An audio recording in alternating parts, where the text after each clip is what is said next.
Welcome back to the Right Coins podcast, everybody. This week, the topic is 2021 Carson City dollars. Before I discuss that, I'm going to give you the term of the week, which is type, or any kind of distinct coin design. Type, for example, is a term most misused by beginning students of coinage. It can easily be read as one were asking, what type of coin is it? And that would be answered with a classification, Roman, Islamic, US, or a denomination, such as state or denars or peso, or simply gold, silver, copper. Any of these would be a natural response to the sense normally conveyed by the use of the word type in everyday English, but all would be wrong. For our purpose, type refers to a central device or motif of either face of the coin. One example would be the face of the U.S. cent. For example, the type would be the bust of Lincoln facing right, on the other, the Lincoln Memorial. Following that, our trivia question this week is, what was the last early U.S. commemorative half dollar? A, the Columbian Exposition, B, the Texas Centennial, C, the Oregon Trail Memorial, or D, Booker T. Washington. I talk about coins too much. D means Denver. And I will give you guys that answer as soon as I finish talking about the articles. So I found these articles after doing some online research and things, and I've selected two because I feel like they're both knowledgeable on the subject, and because they present two different views and they complement each other, in my opinion. One is the Coin World version written by Paul Geix, and the other is Coin Week written by Luis Golanio. I apologize in advance if they ever hear this. I apologize for butchering your names. Okay, now that's over and done with. Let's talk about the coins. So there is the expectation of a 2021 Carson City Morgan dollar. It has been proposed as House Bill 3757. It was introduced on July 6th of this year to authorize production of Morgan and Peace dollars, silver dollars, to mark the centennial anniversary of the production transition between the two designs in 1921, including Morgan dollars struck at the former Carson City Mint and a high-relief Peace dollar. An unspecified number of Morgan dollars and from the maximum combined output of 500,000 proof and uncirculated Morgan and Peace silver dollars authorized in the legislation would be struck at the former Carson City Mint in Carson City, Nevada, which now houses the Nevada State Museum. The production would likely be executed on coinage press hauled from a current U.S. mint production facility, presumably Denver or San Francisco.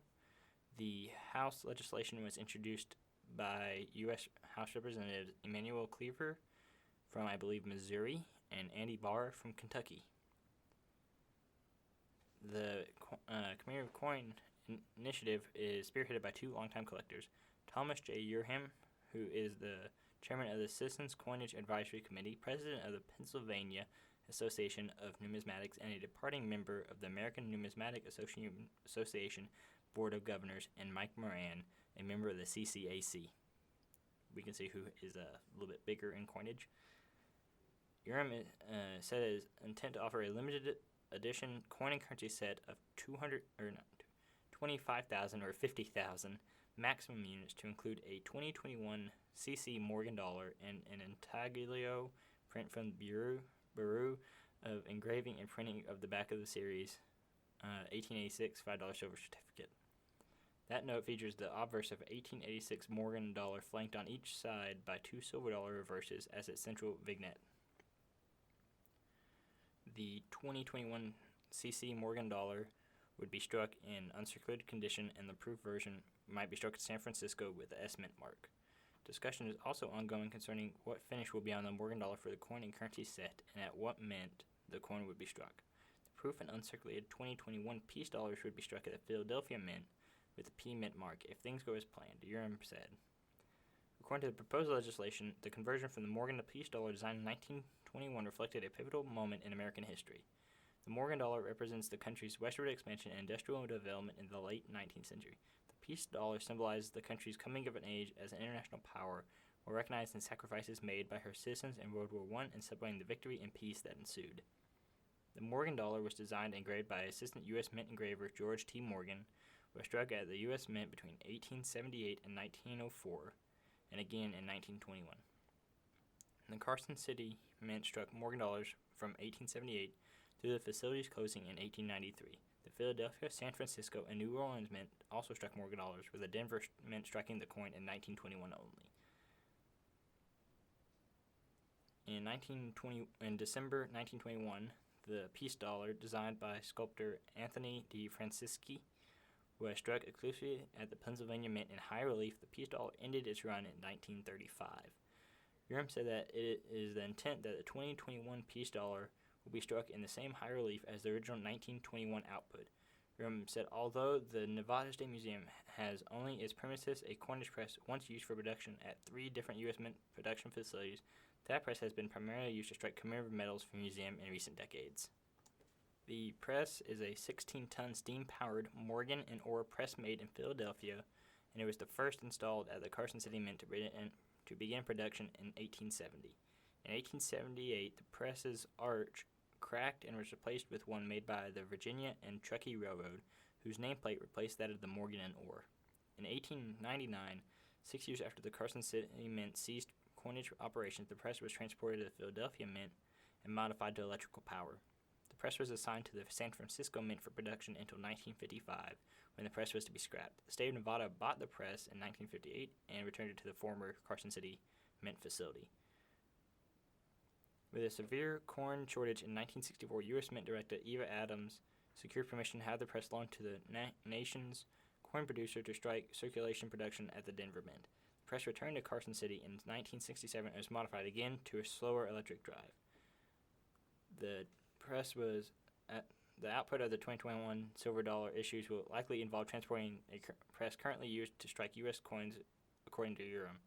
Urim said he met earlier in 2019 with the U.S. Mint Director David J. Ryder, who was receptive to the idea of the commemorative coin and its striking in Nevada with a current U.S. Mint coinage press.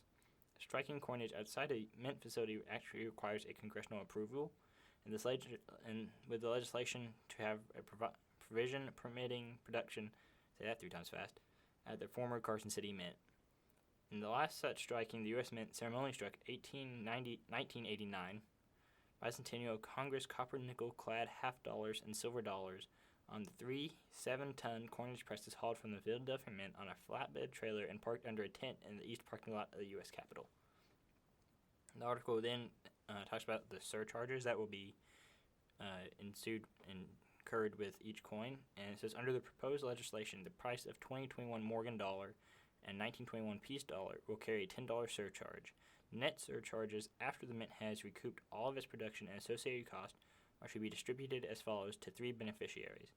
40% of all surcharges will be paid to the American Numismatic Association for the purpose of numismatic educational activities. 40% of the surcharges will go to the National World War I Museum and Memorial in Kansas City, Missouri, for the purpose of education and commemoration activities related to World War I and its enduring impact. 20% of all surcharges will be paid to the Nevada State Museum, formerly a United States Mint facility, located in Carson City, Nevada, for the purposes of supporting the preservation of the historic features of the museum relating to the United States Mint, designing interpretive programs that connect visitors to the significance of minting in the United States, the Comstock Lode, the American West, and to support the activities of the Nevada Division of Museums and History. So that was the Coin World article. I will link it in the show notes. I'm also going to read some of the Coin Week article, which is similar, but I plan on kind of omitting some of it because it includes the same information. What I'm going to talk about with the Coin Week article, read from it, actually, is going to be what there was different about them. So give me just a second, and I will start that. So starting the Coin Week article, it introduces what I read at the introduction of the Coin World article. What I liked was it actually cited 2 sections off of the bill, and the first one it says is a key passage of the legislation notes for the rationale for the program, and it states, the conversion from the Morgan dollar to the peace dollar in 1921 reflected a pivotal moment in American history. The Morgan dollar represents the country's westward expansion and industrial development in the late 19th century. The peace dollar symbolizes the country's coming of age as an international power, while recognizing the sacrifices made by her citizens in World War I and celebrating the victory and peace that ensued. The bill also says these iconic silver dollars with vastly different representations of Lady Liberty and the American Eagle reflect a changing of the guard in 1921 in the United States, and therefore on the 100th anniversary must be minted again to commemorate this significant evolution of American freedom. The article further goes on, talks about the surcharges, which I discussed about the last one. And then it talks about the program origins. So that's not completely relevant to this. I will let you guys read that on your own if you have the interest. It then talks about some legislative issues that is faced with it. It says another issue in the timetable for getting the program approved and the time for the coins to be issued in 2021. Unlike some of the other commemorative coin programs currently being considered, this one is especially time sensitive. While in theory it would be possible for 2/3 of the House of Representatives and the Senate to co-sponsor the bill as required by law by the end of 2020, the goal is to achieve that by the end of 2019. Only 2 commemorative programs may be issued per year, and the silver dollar legislation is in competition with several other pending bills, including those for coins to honor Christina McAuliffe, the Tomb of the Unknown Soldier, and the Purple Heart Award. That is why it would be highly preferable for the bill to receive the necessary co-sponsors this year. Mr. Moran stressed that support in the House is key, as the Senate is likely to support it if the House already does. He added that Representative Steve Scalise, Minority Whip, who agreed to be a co-sponsor in addition to Representative Barr. Since 40% of the proceeds from sales of the coin would go to the ANA, Mr. Urim said he is in the process of having the Mint's legal counsel make a determination as to whether he would work with the ANA such as to see that organization can do to promote the program, including perhaps in its magazine, The Numismatist. Next is, it talks about the designs and the dies. As for the designs of both coins in the program, the legislation says that the designs of the coins minted under the Act shall be representative of either the Morgan dollar or the peace dollar. The Mint, and this is directly from the bill, the Mint needs flexibility to adapt these designs to modern requirements, as Mr. Moran pointed out, adding, it was the desire of the bill's originators that the design be reflective of the design from 1878, not the one from 1921. As Morgan dollar collectors know, the 1921 coins have a much more shallow relief, along with weakness in the hair detail on Liberty and in the lettering, than the coins issued in 1878 to 1904. As Mr. Moran noted, in 1910, U.S. Chief Mint engraver and the designer of the coin, George T. Morgan, was asked by the Mint director, Abram Piet Andrew, to destroy the early dies and hubs that were not current and not anticipating the need to strike more Morgan dollars. He later had to make new ones that were used for the 1921 coins when Congress authorized the production of another run of Morgans. Mr. Moran has said that visually there's no difference in terms of the relief and designs of the 2021 coins from the 1878 Morgan and 1921 peace dollars, or there will be, I'm not saying that word, there's going to be trouble to pay with collectors. I'm not stating what he said directly. You can read the article, find out what it is. At the same time, it is important to have a little technical flexibility in the way the designs are executed, provided they closely resemble original coins being commemorated. As for the original plasters, Mr. Rand said he is not certain, but sees no reason that they would have been preserved, since the Mint usually saves items of historic significance.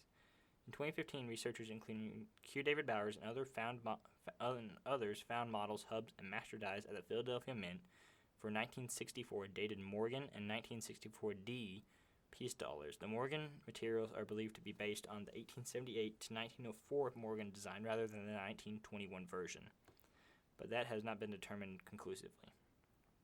So there are actually some production options, which is mentioned in the article. It says collectors of modern U.S. commemoratives, especially of those that include more than one coin per program, tend to like seeing them issued in sets. The 2021 silver dollar program presents some exciting possibilities for 2, 3, and even 4 coin silver dollar sets, plus a possible coin and currency set in which a Morgan dollar would be paired with an intaglio print from the Bureau of Printing and Engraving of a Series 1886 $5 silver certificate that depicts the obverse of a 1886 Morgan dollar and several reverses, which I mentioned in the other article. So it kind of just goes through how they're going to be struck. Then we have the another section which they call silver medals, which starts with some other possible products include silver medals that would recreate 2 famous pattern designs of George T. Morgan. The 1879 Schoolgirl, a favorite a favorite of pattern collectors and the 1882 shield earring pattern. In addition, a medal recreating the original broken sword version of the peace dollar, which has been prepared by the coin designer Anthony D. Francisci and revived all the way up to President Warren Harding, is a possibility. There is much more outcry from veterans and other Americans who saw the sword not as a symbol of peace, as it was perceived by the designer, the mint, etc., but as a symbol of weakness. This sentiment reflected sensitivity about American national symbols in the period following the Great War. Since master hubs with a sword had already been made, D. Francisci and George Morgan had to cut the sword out of the hub by hand before production could begin. The Mint, which Mr. Moran said was receptive to this as well, can issue any silver medals it wants without congressional approval, and these medals would likely be popular with collectors, giving them a chance to own a version of patterns whose originals cost into the many tens of thousands of dollars. The fact that the peace dollar will be struck in high relief is also a key aspect. The Mint has not issued a high relief silver coin since the 1921 peace dollar. Mr. M said that he and Mr. Moran have stressed to Mint officials how important this is for the success of the program, and Mr. Moran added that he has no reason at this point to believe that relief will be a problem. Mr. M concluded that this program, if enacted, would mark the first time a commemorative coin program would also generate proceeds that would help collectors via the ANA, the world's largest numismatic association, only congressional chartered coin club in the United States. That is likely to be a major selling point for the coins with collectors, in addition to the very wide appeal of Morgan and Peace dollars. He also just suggested that the ANA or an outside organization consider putting together a petition in favor of the coins during the upcoming ANA World's Fair of Money, to be held August 13th to 17th in Rosemont, Illinois, which would then be sent to every member of the House of Representatives. So many collectors expected to be in attendance that would help galvanize the support for the program. Mr. Rand concluded that the 2021 Morgan and Peace Dollar program could be the best thing to happen to numismatics since the 2009 Ultra High Relief Double Eagle, and that the 2021 coins would have a wider base of appeal because they would be much more affordable, since they also tie in well with the expected 2021 American Liberty gold coin and silver medals. That is really all that this article consists of. But it also does recommend emailing your people in Congress, which I will also provide that link. I believe in one of the articles. I will put it directly into the show notes myself, so you guys can go check that out. And including with those articles, I told you I would give you the answer to the trivia question, and I will just remind you of what it was. And it was, what was the last early U.S. commemorative half dollar? A, the Columbian Exposition. B, Texas Centennial. C, Oregon Trail Memorial, or D, Booker T. Washington. Now I'll pause for just a minute, and you pause this podcast real quick, think about it for a minute, and I'll tell you the answer right now. The answer was D, Booker T. Washington. That was the last early U.S. commemorative coin, I guess, before they started the modern ones. I didn't do a whole lot of research into that as I was preparing for these articles, and I guess that is it, guys. If you have any questions or topics you'd like me to cover, I will post my email in the show notes so you guys can contact me. And I guess that's it, and I will see you guys next time.